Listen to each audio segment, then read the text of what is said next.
What up, y'all? It's DJ Envy. Now, ladies and gentlemen, boys and girls, from selling millions of records to getting millions of listeners, holding it down in Philly, holding it down in New York City. Mike, Shawn, help me out. Ladies and gentlemen, listen here. On this episode of Miss Jones Morning Show Reunion, we'll be talking about why the hell Gorilla Glue shouldn't be in your hair. Why Meek Mill and Tekashi 6ix9ine met in the garage. What's going on there?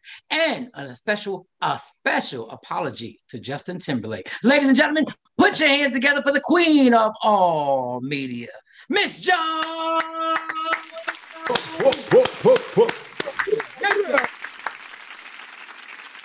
Thank you very much.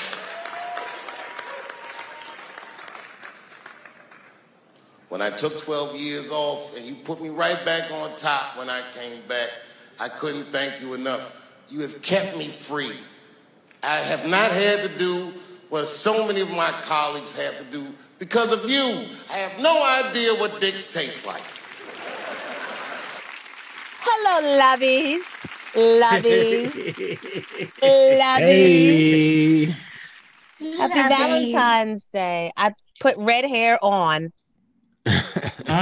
You look marvelous. You look marvelous. Love it. Look like Bozo the fucking clown, but it doesn't matter. Oh, dang. You good. To try new things out while we're in COVID. Speaking of which, I'm getting my shot today. Oh, I'm man. getting. Nice. You on the list, huh? Listen, because of my jaw thing, I can be on the list. Oh, okay. Got it. And the jaw thing was that whole situation you had that could have been cancerous, and God blessed you and everything like that. So good stuff. Right, but it's recurring, so it's still, you know what I mean? But I don't know. I'm still a little leery. I'm still on the fence. I don't know. I just feel like I'm so tired. Like I'm slipping now of all the wipe down every grocery, wipe down every doorknob, spray every light switch, that I feel like I'm going to slip up. And this new strain is supposedly so crazy infectious. I don't want to lose now after having done all that work and I die by default. You know what I mean? He said die by default. I'm surprised you're taking the shot. I'm taking it the first chance I get. I think this week I'm going to be standing around local CVS's and Walgreens because, just waiting. They have, extra that they have to give it to somebody. So I think I'm going to stay around because I'm with you. Like, I have kids, you have kids, they go to school. You don't know who they with, what they're doing. Of course, like I know Logan, if he goes out, he goes to school, he's not wearing his mask 24/7. They're not. So I think I am going to do it the first chance I get. I will do it. It's like one of those things, like I think Chris Rock said, I don't know what's in aspirin, but I take it. I don't know some of these edibles that I eat sometimes, I take it. You know what I mean? So I might as well give it a try. Why not? Might as well give it a try. And my brother-in-law was part of the scientific team that created one of the first COVID tests. So I follow what they're doing, and they got their shots last Thursday. Gotcha. Right. So let me ask you, just to be opposing perspective, for all of the Black people in the communities that are feeling weird about the vaccine, and why do you care about the Black community now, and you want Black people to be the first people to take it? Like, what are your thoughts on that? Because I don't think that they care about us. I think they make it look good to make it seem like they care about us. That's why in a lot of underprivileged neighborhoods that are designated for Black people with underlying conditions to get it, it's flooded with white people from the suburbs. Right. And it seems to be a specific agenda to try to, we need to get Black people not intimidated by this vaccine, right? That's because if they all get it and then we don't, we can still possibly spread it. Right. And I think that's also white people guilt. Like she said, don't get it twisted. The healthcare workers are getting it first, and the healthcare workers and doctors are 9 times out of 10 what? White. Right? And a lot of Africans. The Africans are smart. Wait, no essentials. What about potential side effects? Are we worrying about potential side effects that may come down the road? Well, Tay is like a COVID expert at some fancy university, so she could probably answer that. So in my 9 to 5, I deal with occupational safety, and COVID is the only question I get nowadays. So there are some side effects. So you'll probably have a sore arm because it's an injection that goes into the muscle. My sister said it felt tight Thursday night. She said it just feels tight, but that's because it went into my muscle. Right. And the second shot, I'm hearing some people have like some flu-like symptoms. So today she feels like she has the flu. No, I'm kidding. It has some of those symptoms because your body's immune system is revving up. It's charged, right? And so it's actively attacking the proteins that's on the outside of the virus that is building your immune system. So you may have some of those symptoms after the second shot, but to dispel a few myths, right? The shot from Pfizer and Moderna do not have the virus in it. It's a protein that your body recognizes that it's fighting against. So how about the one from Nike? No, I'm playing. Nike got a shot too? Might as well. Just do it. Yeah, just do it.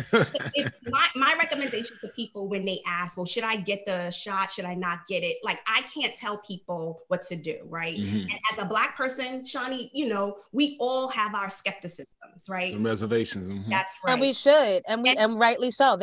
White America doesn't do a great job at dispelling those skepticisms. No, they really don't. So my recommendation to folks is, listen, weigh your risk, right? If you have a pre-existing condition and your risk, if you get COVID, the likely outcome, if you have a pre-existing condition, is going to be really, really bad, right?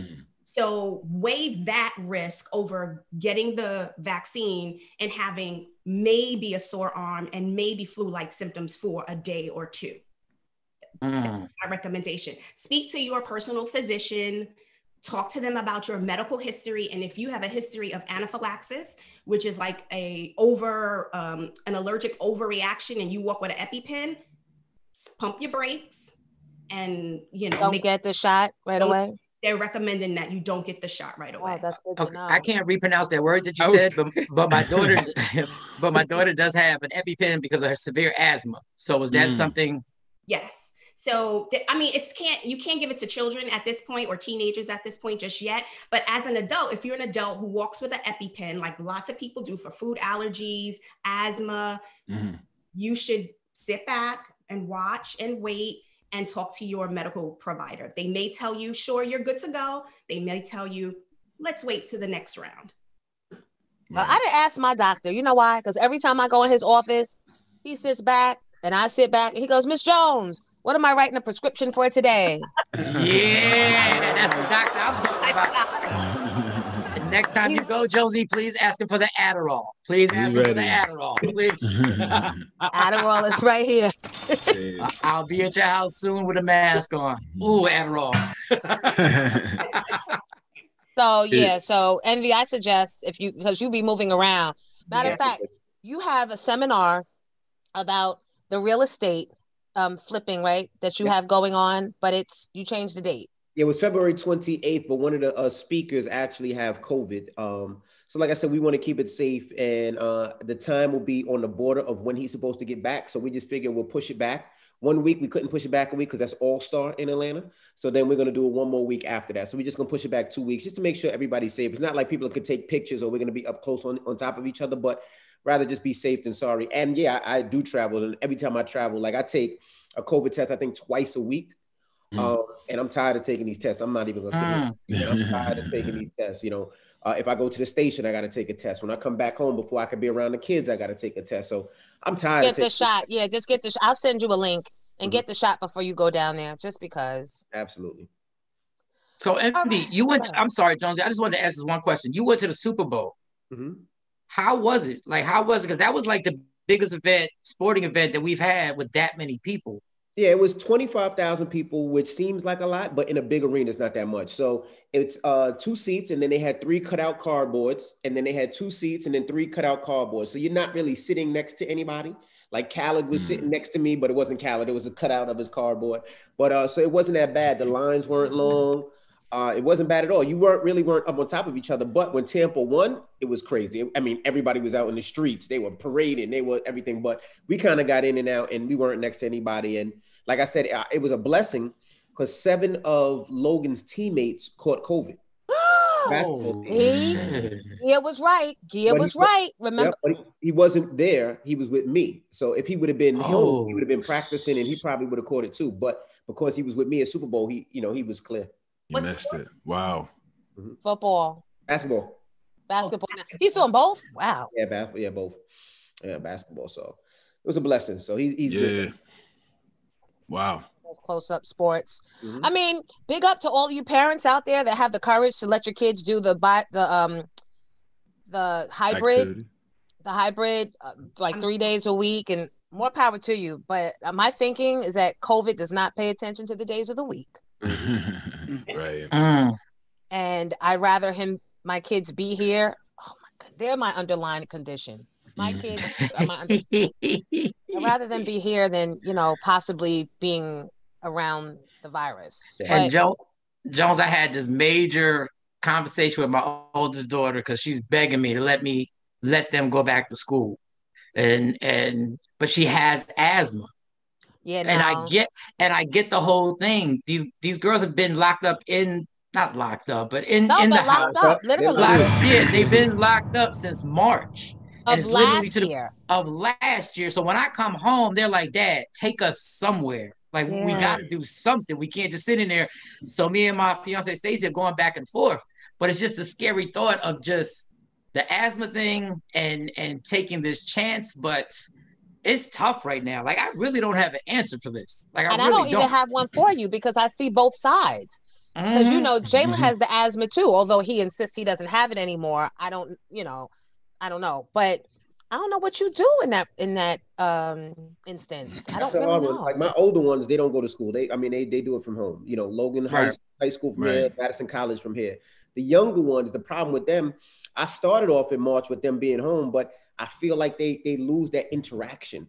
At least Logan had that interaction and Madison had that interaction, but it's so hard when it's hard to learn, especially in those years that are the most difficult, right? Because you're learning your ABCs, you're learning your multiplication. All the fundamentals. So it's like, you can't, like, it's hard for me to stand behind this computer for an hour. So imagine them for 6 hours. Right. They go, Dad, I got to go to the bathroom. Dad, can I have a snack? Dad, they looking at the ceiling. They looking at the windows. So. Right. They can't stay focused. Let's give it up for the kids that have managed to maintain. Yeah. And the ones that have gone so bat crazy that they feel like texting Che's mom is going to be a winning moment for them. So can I get back to my story about last week? Go ahead now. Let's go. That was a hell of a segue. That's why I'm the queen. That's why I'm the queen. So I don't know. My lawyer's not answering my call. So I did reach out to see my parameters, but you ain't calling me back. So figure it out when we get to court. So I'm in my room. All right. So in my opinion, Jalen was the kid that I never had to worry about the phone ringing.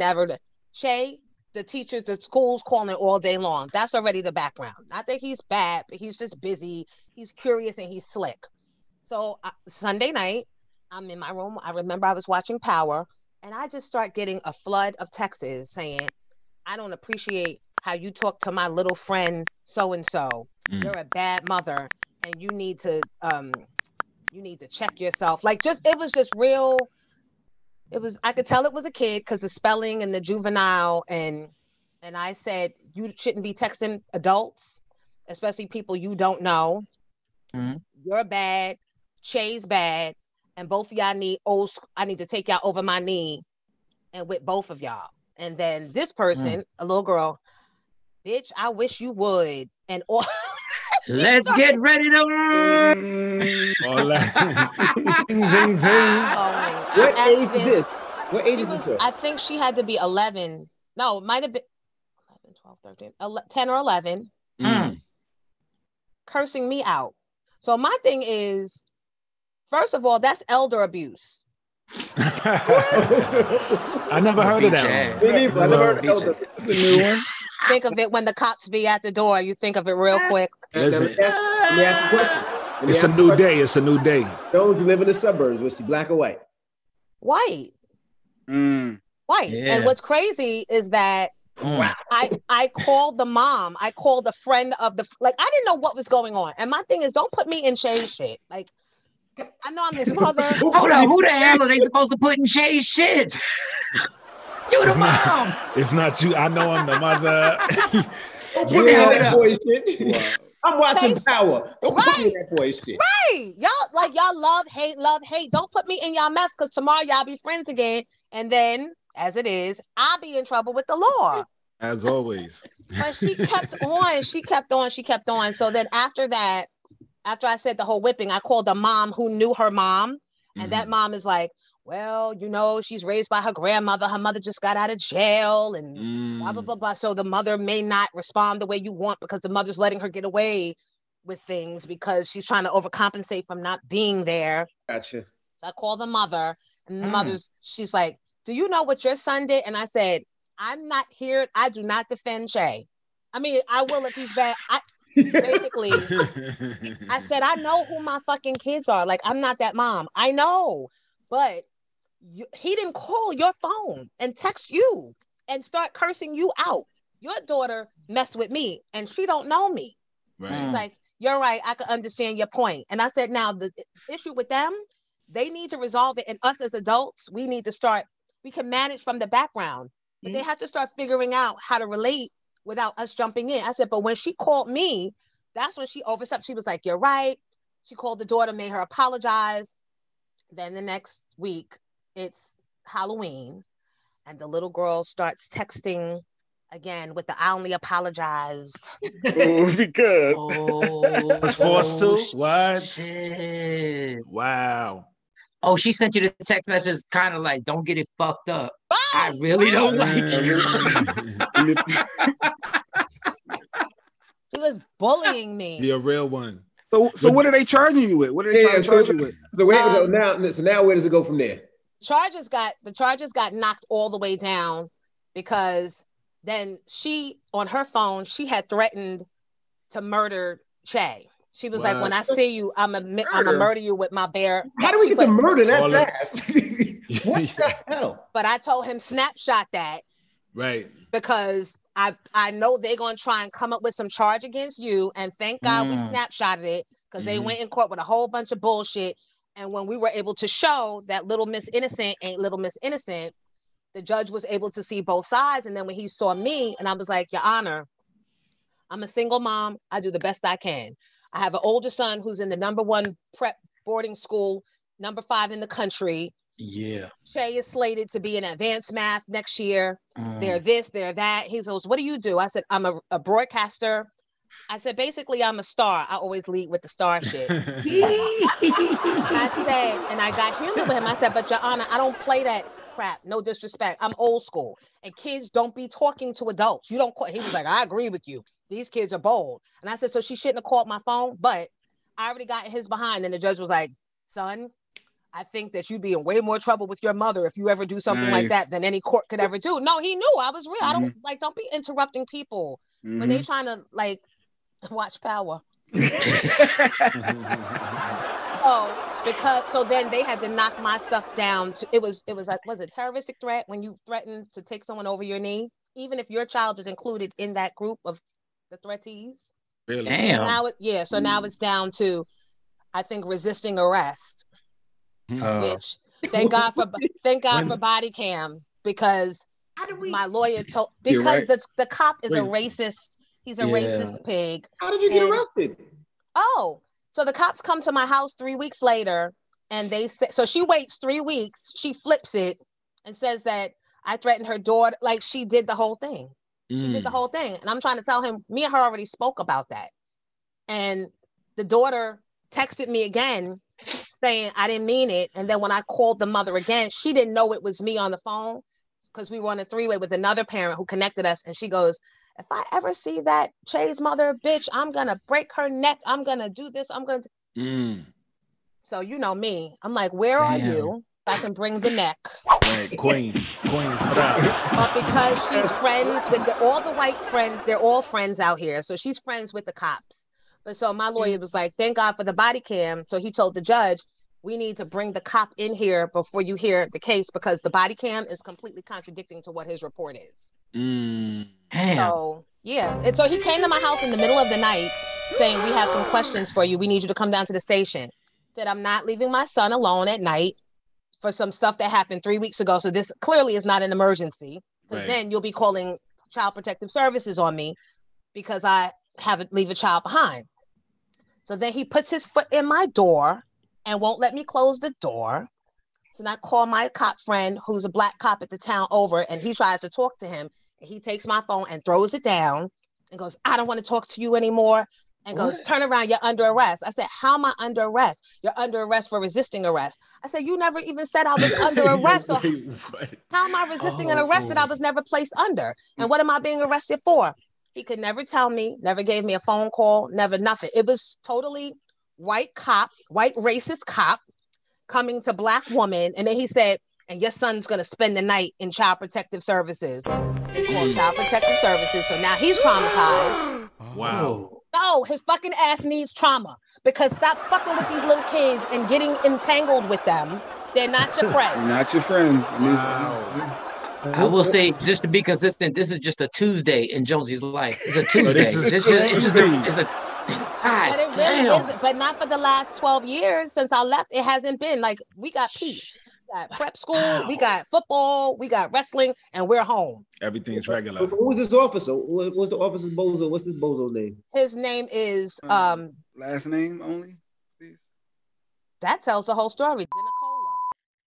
Yeah, and he's just, outrageous, and I've got a fight on my hands. But people always think, they always give cops the benefit of the doubt.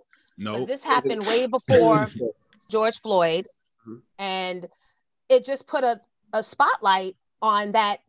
It really does happen. And I said to him, what are you going to shoot me like Breonna Taylor? Like, you're in my house without a warrant, with no reason to arrest me, because I won't leave my house at 9 o'clock on a Sunday night to come down to your precinct and talk about some shit that happened 3 weeks ago.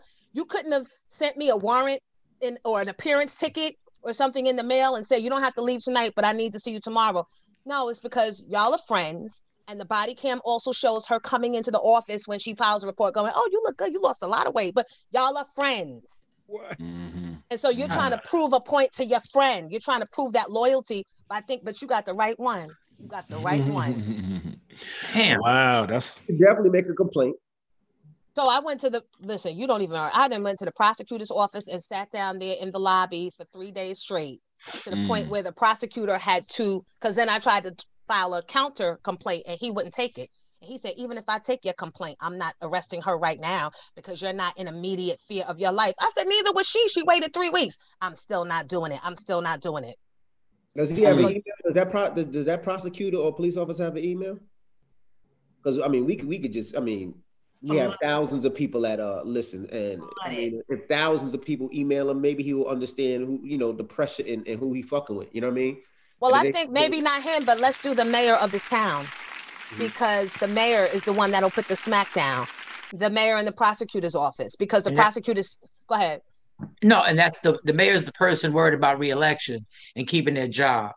So we got to put the full court press on somebody, and we need somebody who needs votes at a certain point.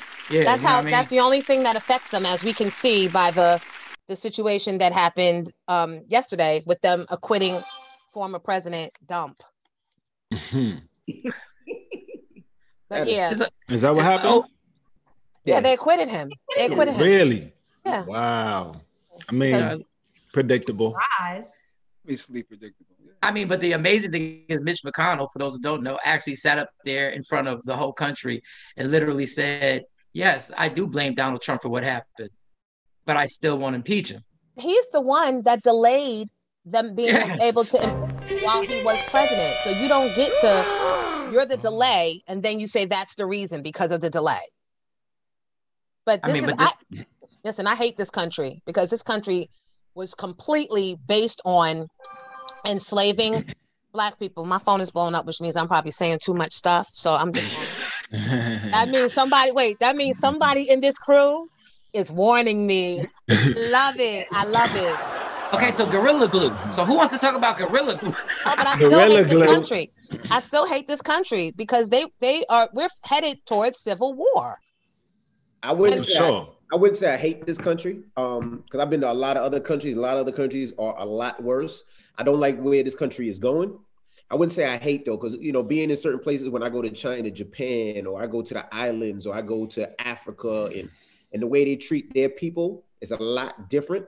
I don't like the way this government is. I think Republicans are pussy. I think Democrats are pussy.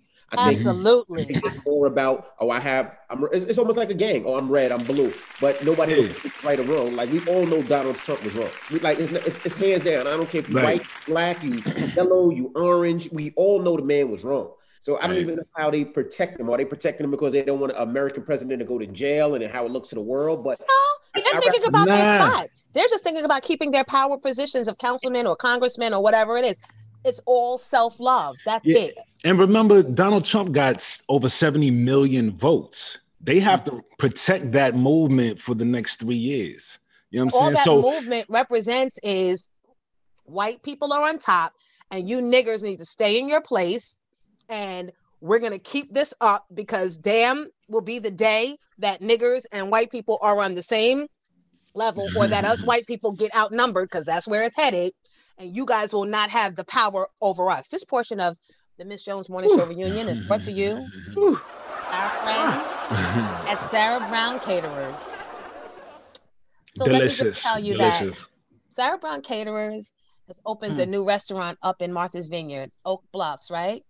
And so here's what I'm thinking. When most people go to Martha's Vineyard, there's not a lot necessarily to do. You just go there to chill on the beach, eat good food, antique.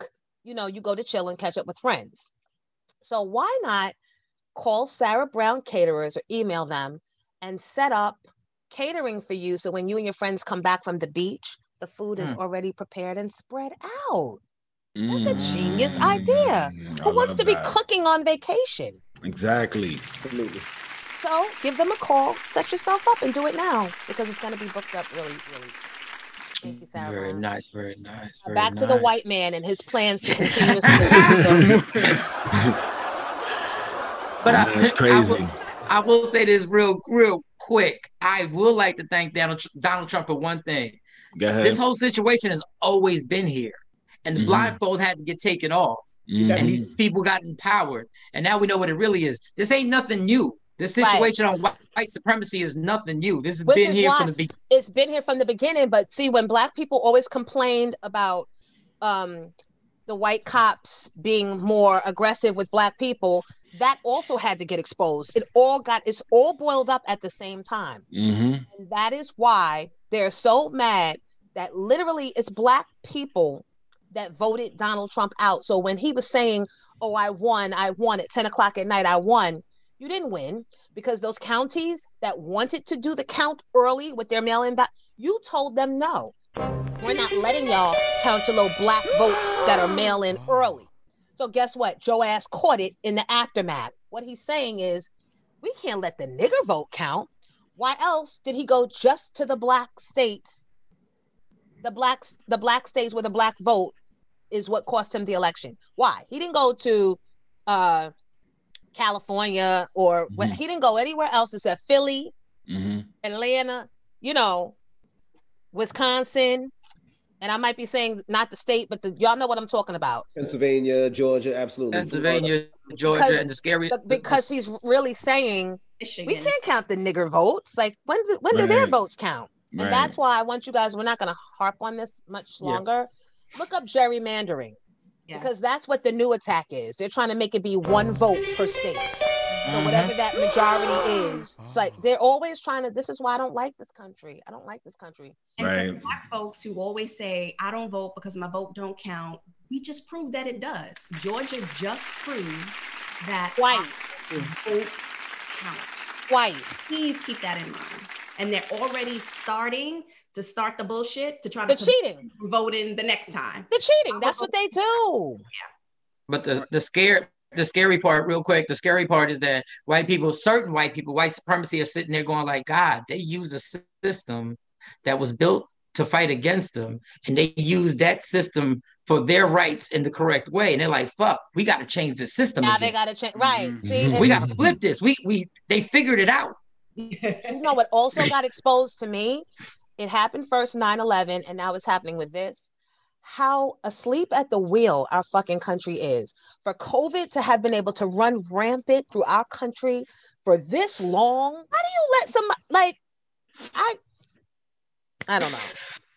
All right, shifting gears just to lighten the mood up a little bit. Mike, you brought up Gorilla Glue. So I reached out to her trying to get her on the show. She said she didn't want to do anymore because everyone has been clowning her. Hurting. No. She said because people have been clowning, they've been clowning and teasing her, so she didn't want to come on the show. So what are your thoughts on the whole Gorilla Glue? I don't understand how she could try to sue Gorilla Glue. Like, I mean, I have 10-year-olds, I have 16-year-olds, 17-year-olds, and 19-year-olds, and 5-year-olds. Like, they know. And they don't even have Gorilla Glue. They knew it. They have Elmer's glue. You know what I mean? They know not to put that in their hair, in their fingers. They should know. Like, I feel like with it hitting social media so huge, some lawyer probably reached out to her and was like, yo, we about to get paid. I doubt she even reached out. Somebody was like, look, we're going to force a settlement. Because somewhere in the disclaimer, it didn't say, don't use it in your hair. Right, you're right. Because everybody can launch a lawsuit and the $5,000 is to get out of my face amount. Right. So that's a small amount for any corporation to have to pay to not be involved with all that narrative. Right. The background, she's not a girl. She's 40 years old and has 5 children. So when I heard that, I was like, that's the scary part. Wait, she's somebody's mother times 5. I'm glad that a good, sound African doctor was able to save one of our whales. Yep. About whales. Damn. That's why she didn't want to come on the show. But did you see after the video when she got it done, after everything got done, right? She was like, my hair looks so great. Like, I don't know. It was almost like the chick was like, so hold on real quick. I went to a comedy club and the ladies, they were 2 black girls sitting there. And this is why this shit happens. 2 black girls were like, yeah, that was dumb of her. But her edges did look laid. I said, I'm gonna beat both y'all asses. And the 2 chicks were like, if they could figure out a way where you don't need surgery. I said, and this, my friends, is the fucking problem, right? Because just as much, and not to bring it back to politics, but just as much as you think common sense always prevails, it does not. There's a huge portion of people that are just dumb. Yeah. Right. Like the dude that said, I'm gonna put it on my lip to show y'all that I could just open my mouth right after it. Like, you gonna put Gorilla Glue on your lip, right? And close it for what? But look at the promotion. I need to buy stock in Gorilla Glue. You're right. I know it went up. It had to go up. It had to. There's so many people. So many people that didn't know there was a spray. Now we all know. They didn't know Gorilla Glue was the actual spray. Who knew that shit was a spray? I don't even want glue that sprays. But if you have a glue that sprays, it's gonna go. It could, like, you can't control it. I like glue on a brush. That's just. She thought she was good. But the dude with the cup, he glued it to his top lip and had to get a piece of his lip taken off. Yeah. That's crazy. Yeah. At least the bottom lip, so you could, you know what I'm saying? No, Shani, not your lip. No lip. No lip, Shani. I mean, have some common sense with your craziness. You know what I'm saying? Right before Valentine's Day too. So imagine how his girl feels right now. His mouth all shut. He can't do nothing tonight. Like, come on. Envy. He can't do no work. He can't do no work. Valentine's Day or Easter, Envy. It doesn't matter. Saying. If you want to do 4th of July with barbecue, get the fuck out of here. Why am I playing with y'all? At least 4th of July, right? I have some shout outs, people that are on my IG. It's a lot of y'all. Thank you for bringing I hit 10,000. I know that's not a lot to you guys, but it's a lot. Right on. Mom that's been home for the last 15 years, 12 years or so. Mark Frazier, Sherelle Burks. She's the one that asked for the Superhead, for us to replay our Superhead interview. Mm-hmm. With Sherelle, we were going to, and we may, but Ebro is all on that interview, and he couldn't make it this week because we switched the time at the last minute. So we'd like to, if you don't mind, hold Superhead until next week. Plus the breaks are like super long. Superhead, super long. Because remember, the Superhead interview, she came in skipping through the tea leaves like, doo-doo-doo, blah, blah, blah. My baby's fathers ain't shit. And I sleep with this one, that one, blah, blah, blah. And then it went to levels and people started calling in. So we might get to it today. I don't know. But CRP, Envy, he said, DJ Envy is a true friend. Jonesy, the world needs you back. So thank you, CRP. B. Gregory Moore. And RIP to Mary Wilson. Because former Supreme, and the Supremes are a what's the word? I can't think of the word of Black music. Iconic or icons or groundbreaking, iconic female group. Absolutely. Like that means there was no blueprint to follow. They created that artwork. So how triumphant that whole movement was of female. So I want to give it up to her. And I had the privilege of meeting her back in like the 90s, but she has an amazing book. And I think it's called My Life as a Dream Girl. I think it's called All That Glitters, My Life as a Dream Girl. And it's a good read still to this day. So you might want to check that out just to give you perspective. It's Black History Month, and they are certainly part of Black history. Yeah, nice. Blessings to her. You said about female singers. I just thought about a listener asked for that Christina Milian interview as well. Now, that was a fun phone call that you Where'd guys you find had. that listener? Where'd you find that? So let's play it. We can play it, but that was okay. Well, we can take a listen. Oh man. Just know. Here we go. Just know where you calling when you call. We have Miss Christina Milian on the phone, everybody. Yeah. Hello, good morning. She's on her Samsung A930. With all the new features. Exactly. How you doing? How you guys doing? We're fine. How are you? I'm doing good. I'm in LA, so you know it's early. Oh, wow. Well, we appreciate you getting up so early to talk to us this morning. No, it's no problem. Thank you guys for taking your time out today. Yeah, no, we were a little concerned. We know you left Def Jam. Yes. We heard that was because your mom was a little too overly involved in your career, and people over at Def Jam didn't appreciate that. That's not the truth. That's why we're glad you called. I said, that's why we're glad you called. What was the reason? Actually, I'm not going to get into it. It has nothing to do with that. It has nothing to do with any of the rumors that were put out there. So, and all of that was completely false. It's just, both the label and I were unhappy with each other and the results of some things like the sales and stuff. So, it was time to move on. Did it have anything to do with you not selling any records, Christine? Huh? Did it have anything to do with you not selling any records? You never know. It has a lot to do with a lot of different things. So, we were both unhappy, and at the end of the day, I've had a long history with Def Jam, and we all tried together, and it's time for a new start for me. Right. But before we can get to the start, we got to, that's where I step in. But what were you unhappy with Def Jam about? Because they promoted the hell out of your record. Honestly, at the end of the day, the reason why I haven't spoke on it is for a reason, and it's business, and I'm very careful with my business. Oh, she's suing. At the end of the day, I'm moving on. Real positive. Who's handling the case? Right. Who's handling the case? What did you say? Who's handling the lawsuit? Oh, that's all attorneys. Nice, Christina. I'm impressed. I'm impressed with you, Jonesy, because you read that. That's good. That's good work. Did you turn down Rihanna's song? Did L.A. Reid tell you to do Rihanna's song and you didn't want to do it? Was that it? Has nothing to do with that. No. That's a separate. This is a separate question. He wants to asking. Did you turn down Rihanna's song? Huh? Did you turn down Rihanna's song, Rihanna's smash single? Did you turn that down? That has nothing to do with this movie that's coming out right now. All right, Usher. Christina, can you just answer the question? Yes or no? Did you turn the song down? I honestly, I'm here to talk about the movie, and I'm not talking about any of that stuff. I'm being very careful. Oh, okay. Well, the conversation's over. Thank you. Oh, wow. You can't come on the show and think you're going to dictate the direction of the interview. That was a quick one. Miss Jones in the morning. Oh my gosh. I am ashamed. I am ashamed of my behavior. Yo, great detective work there, Jones. He was like, oh, she's suing. How much you suing for? I like the way we turn. I like the way you turn the tables, because normally we get hung up on, damn it. Goodbye. Wow. Mind your business, Jessica.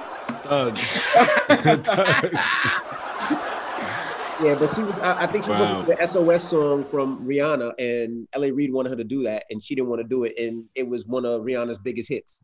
She did have another baby in 2019. Yeah. So that's all. Here's my thing. Ebro said it best last week when he said, I care more about the listeners and the listeners' experience when they're listening to my show than I care about artists or record labels. And I feel like when listeners invest their time, that's time you can't get back. It's obvious what's headline news and what people want to hear about.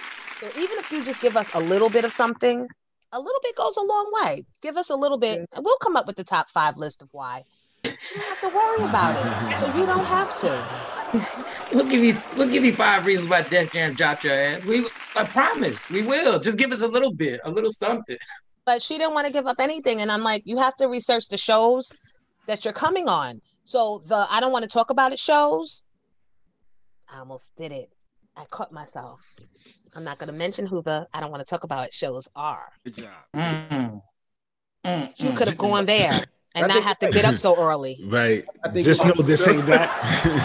But it's the truth. I mean, you can't come on the show and talk about what you want to talk about. I mean, because it's at the end of the day, it's the listeners. What the listeners care about. Like, yeah, we know you have a movie coming out. That is cool, but we don't necessarily care about the movie. We want to know about everything else that's been going around in the press about your life. And if you don't want to talk about that, or give us a little bit, and then you get your way, and then we'll promote the hell out of your movie, good or bad. We'll act like it's good because you gave us. It's a give or take. Right. A lot of artists and their labels think they can just come on and do whatever, and we're happy because we were never happy. Right. I mean, for real. Yes. No, we weren't. For real. You said the right. We was never happy. We're never happy. Wake up every day at 3:00 in the morning. Your happy has limitations too. No, but listen, last night I was doing some digging around and I found an interview that I don't even think I was there for, which really makes me feel like, damn, I did miss a lot of work, but bigger than that, I cringed listening back to this because this person is a Hollywood legend. A-list legend. Black man. There's only 3. Can you guys my Lord guess who this interview was with? If you said black man legend, got to be Morgan Freeman, Samuel L. Jackson, or what's the other dude name? Denzel. Oh, Denzel. I was thinking of the father from Coming to America. That was the other black man I was thinking of. Oh, James Amos. Oh, James. So maybe there's 5 because then there's Will Smith, right? You put Will Smith in the Morgan Freeman and Samuel L. Jackson lane? I have to now because he's like over 50. You know what I mean? Yeah. It's like when you have to now. You gotta put him in Pursuit of Happiness. Jeez. Yeah. So he's in that. But anyway, can you please play the clip of the interview with Samuel L. Jackson? Oh man. And this is why Michael Shawn. An Apollo legend. Apollo legend. So I'm talking about Samuel L. Jackson, and he came on the show, or he called into the show. Envy does the envy thing, and Michael Shawn takes it left. Take a listen, guys. Can we talk about the Oscars for a second? Now, Jennifer Hudson picked up an Oscar. We're talking to Samuel Jackson. How did you feel about that? That her picking up an Oscar since she is a singer and not a true actor. The Academy Awards is a celebration of good performances in a specifically given time. Jennifer did a great job in Dreamgirls. It was a movie or a role that was, sort of tailor-made for somebody who had the skills that she had. And she went in there and did the best job, that anybody did this year in terms of what they perceive as great performances in a movie. Hey. And hopefully she'll be able to parlay that into a real acting career. Okay, well, a real acting career. Wow. Well, we appreciate you checking in. Samuel L. Jackson. No, you know what, Sam? You're a little uppity on your opinions because you always got a little stab for people. And unless they do it the way you do it, unless they went to acting school and did the whole thing, went to college, you actually make them sound worse. Because they didn't follow the same footsteps that you did, which I think is whack. Well, okay, fine. Everybody's entitled to their opinion, and but it doesn't mean they're less talented. And I didn't say she, couldn't act. I said she did a great job that year. I mean, there are a lot of people that have Academy Awards. You don't, do you? Nope, I sure don't. Okay. I got a career. Wow. Not mad at that. Samuel L. Jackson in his first porno ever, Black Snake Moan. In his first porno Black ever? Snake Moan, make sure you go check it out. It's in theaters now, and we appreciate you checking in. All right, man. Thanks. 906. I just got why I'm not working anymore. I just got why. Thank you Wow. for the coming to Jesus moment. Wow. All right. First of all, are you drunk? You were slurration. Yes, I was slurration for real. And the fact that Emmy let me take part in that interview, fuck you, Emmy. But movie though, I never even heard of that movie. Yeah, I've never heard of whatever movie he was promoting. You know, Samuel whatever. Jackson has like 500 movies in real life that he's done. He doesn't even know these movies. Yeah, but he's Samuel Jackson, for Christ's sake. Jeez, it made like $11 million in the box office. David Banner was in it. Who else was in it? Justin Timberlake. Let's get that bitch, because now he want to give apologies to Janet Jackson 20 years later, bitch. No, you won't. Oh, no, you won't. 20 years later. He just now apologized to her? Yes, child. Saying what? Wait, before we say what he said, because who gives a fuck at this point? You, white man, tore down a black icon's career with that one move, and all you needed to say was it wasn't planned, or it was my mistake, or I did it by accident. But you didn't, Justin. You rode that little Hollywood wave and you let Janet fall, slide down till she had to marry the Aaron. Yeah, that was the comeback. And now you want to apologize and we supposed to forgive you? So what's going on in Justin's life that's bad that now he wants to come to Jesus? What could it be? I think he has a single out, and I think he's about to drop some music, and I think he knows he's this community. And I think right now this is the cool thing to do, to have a black friend, to apologize for the things that people have done to black people. And my black friend said this was wrong. Like, that's whack. You apologize 20 years. So you just realized now that was wrong, that was foul? Like, all he had to do was stand up. Just like Rick Delgado when Tsunami song happened. All that nigga had to do was stand up. And he didn't. And instead, so inside. Yeah. So for those of you that don't know who Rick Delgado is, he's the former producer of my morning show who actually wrote, created, and produced the Tsunami song. That I was not a part of, but for the sake of me being part of the family, I'm going down with the ship.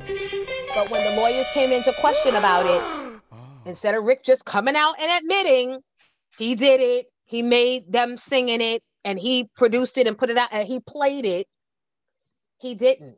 He let the witch hunt continue. Justin Timberlake did the same. This is what they do. Who's the they, Jonesy? Who's the they, Jonesy? Who's they, Jonesy? You tell me, public. But it's funny that MB actually, just ironically, we do have the top 3 reasons why Justin Timberlake actually apologized to Janet Jackson. And MB being so focused, he actually took the 3rd one. He has an album out. And he did what other better way than to pip the black folks once again by apologizing to a black woman. So that was actually Black History Month. Yeah, how about that?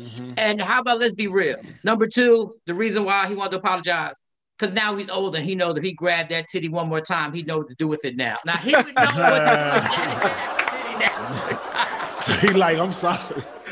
Sorry, I didn't do what I was supposed to do with that titty, Janet. I was a young buck back then. I was scared to death. Right. I just wanted my record. Had I known what I really could have done with that black.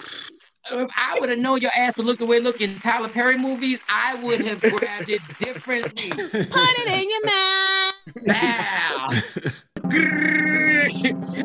And the number 1 reason why Justin Timberlake is apologizing to Janet Jackson is because Michael Jackson is dead. So he can't apologize for stealing everything Michael Jackson ever fucking did in his career. And those are the top 3 reasons. So you get a 2 for 1. A 2 for 1. You get a 2 for 1. Exactly. Good stuff. So we ain't accepting your apology, JT. Fuck off.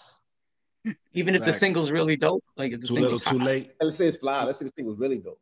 As a matter of fact, we'd love to have you on the show. That was fast. Does he know what it's gonna be? You think we did Usher, your mentor, who you really stole shit from? Dirty. God damn. Now, Jonesy, wasn't Janet a fan of yours? Yes, that's why I'm so protective. Shut up, Mike. That's right. Shut up. It was those damn DeBarges. It was those DeBarges that tainted my thinking and made me think that she would have another baby that she was hiding all those years. That wasn't me. Wait, what? She was hiding a baby? No, wait, hold on. Oh, You don't remember? Nah, I That was remember. Jones' thing. That was my alley-oop to refresh the people. Well, that's a good alley. Oh, but she was hiding a baby? What? When? That's good, Shani, because you don't remember and Janet doesn't remember. Damn the barges. They're always up to something. Tried to pull Janet down with that. Really? Oh, wait. So can we please, for those of the people out there that do not remember Janet being a fan of Jonesy in the Morning, let's give a little playback. We're talking to Janet Jackson for those of you just tuning in. I listen to you in the morning when I'm at home. Lord, and you still call. We appreciate that. We're talking. See? There's your proof. That's Janet Jackson. Wait. Let me get this straight. Y'all paid the whole interview with Samuel L. Jackson, me being a dick. And then y'all just take a little bit of that Janet Jackson interview, that half a second of her saying, I listened to you. And that's the game we playing. Okay, all right. Because I was there for that interview and I wasn't drunk for that interview. I remember that whole interview. Shut up, Michael Shawn. Yeah, Jones, you asked Janet how much money she had.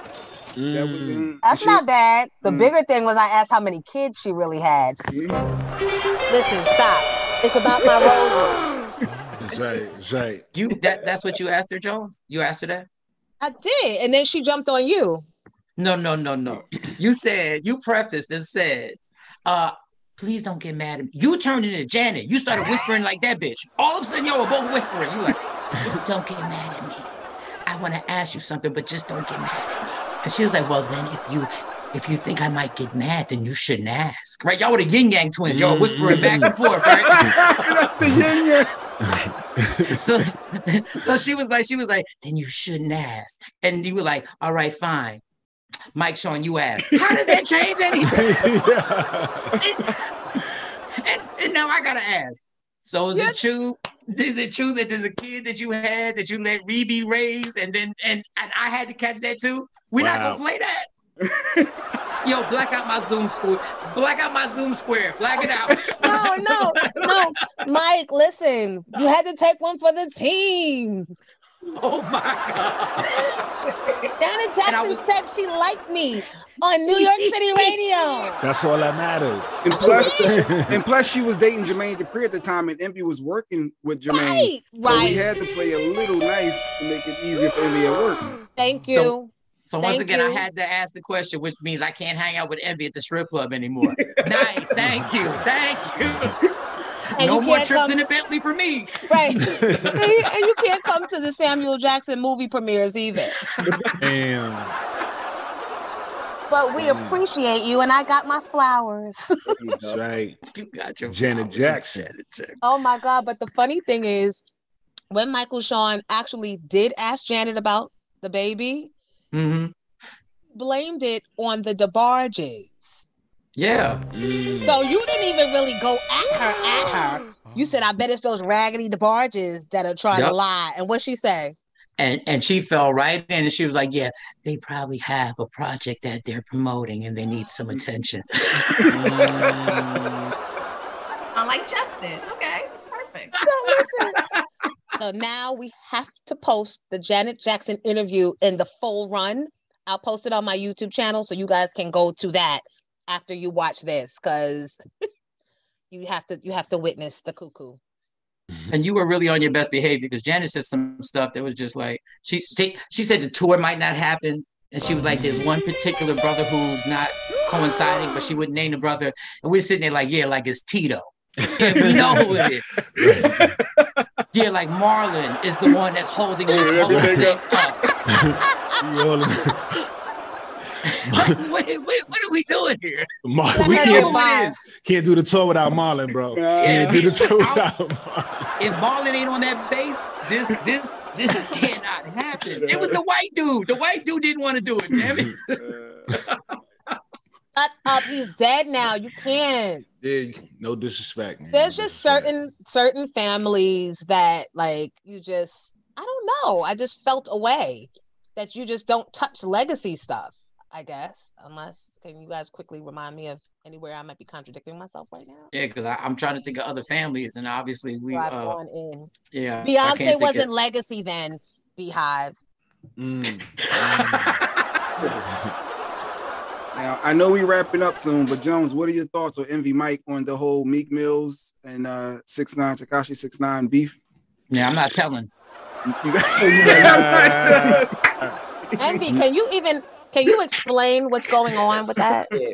So when 6ix9ine got out of jail for ratting and telling on everybody, a lot of the industry was mad at him and saying that's some sucker-ish. Not too many people wanted to do songs with him. A couple people did songs with him. Nicki Minaj did a song with him. Akon did a song with him. A couple of other people. But I think a lot of the street rappers stood their ground. And last night, as they were in Miami and Meek Mill was leaving the club, 6ix9ine, I guess, was waiting around his car with his camera on, with his security. And they started arguing. Meek Mill allegedly spit on them, and they went back and forth. But, you know, was it that good COVID spit? It probably was that phlegm COVID spit. Yeah, absolutely. But you know, the thing is, it's like, yo, Meek, you know this is what this guy does. Like, why do you put yourself in any predicament with him? Like, if you hit him, you're getting locked up. If you yell at him, you get locked up. I'm surprised he didn't lock you up for spitting on him. Like, leave that man alone. That's one dude, leave him alone. This is what he enjoys. He does this to sell records. He does this to sell albums. You're supposed to be doing so much in Philly. Is he in jail? I thought he was in jail or something. 6ix9ine? Yeah. He snitched and got out. That's the whole thing. And isn't Meek on probation for like 1,000 years? No, he's off of probation now. Meek is off of probation now. Good. Because that was dirty how they did him. Yeah, leave that kid alone. Like, that kid, he's gonna do whatever he takes to sell records. He'll take it to the next level. He'll let you hit him and then sue. Leave that kid alone. Don't let him look. How do they say in Philly? Don't let him get you out your square. Like, do not let him get you out your square. But they were talking. They were talking about a lot. Shouldn't have police as your security. Is that a cool thing? Like, to have police as your security? That's what police do in their off hours to make overtime. Blue lives matter. The fuck. Yeah, I mean, the fact that he has security, because I think that's smart. You know what I mean? If something happens and they got to shoot somebody or lay somebody down, I mean, he's a police officer. I mean, these guys are making millions of dollars. There's no more street. There's no more, I'm going to shoot him and leave him on the, like, we are millionaires. Like, what's wrong with us? We have kids. Like, no. Oh, Envy said you heard that? You heard that? You caught that? Allegedly. Envy said the we were, and on that note, ladies and gentlemen, have $1 million show. Thank you for joining us.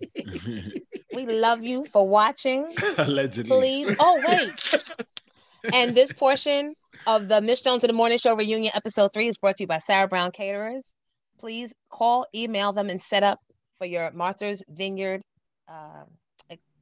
expedition this summer.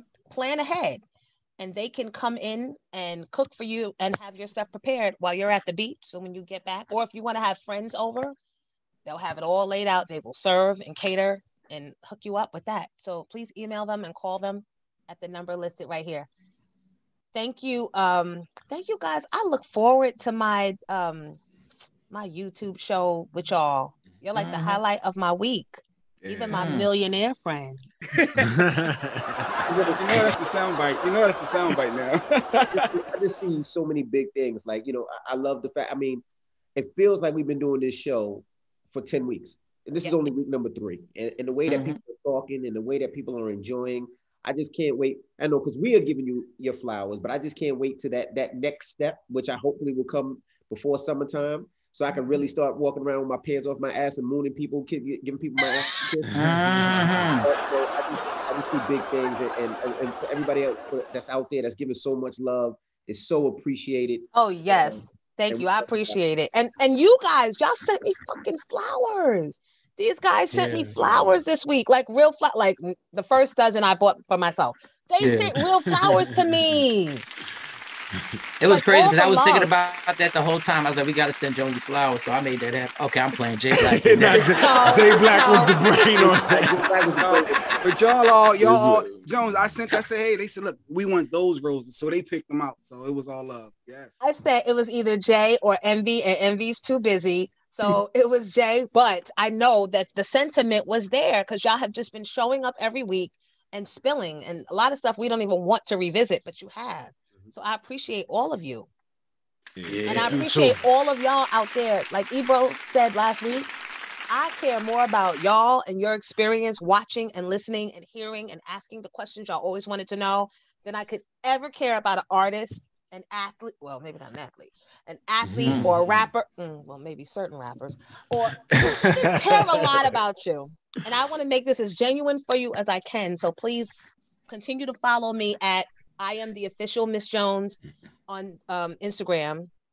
And these guys as well, their tags are going to pop up. So please like the Facebook page, the Miss Jones Reunion, and subscribe. Please subscribe to the YouTube channel. I'm almost at 2,000 subscribers. I think at 2001, we might could get another sponsor and stop wearing out Sarah Brown Caterers. Thank you to Brooklyn's Best Logos. I forgot to mention them last week, but they are the creators of the intro and the outro graphics, and also to our producer, our amazing producer, Max, behind the scenes for keeping things going, and also Zone, who's our other tech family member who provides you with clips throughout the week. And thank you guys the most. I appreciate this. Hopefully we can keep going. Depending on if y'all like and subscribe, niggas. Okay, kings and queens. That's a wrap. That's episode 3. Yeah.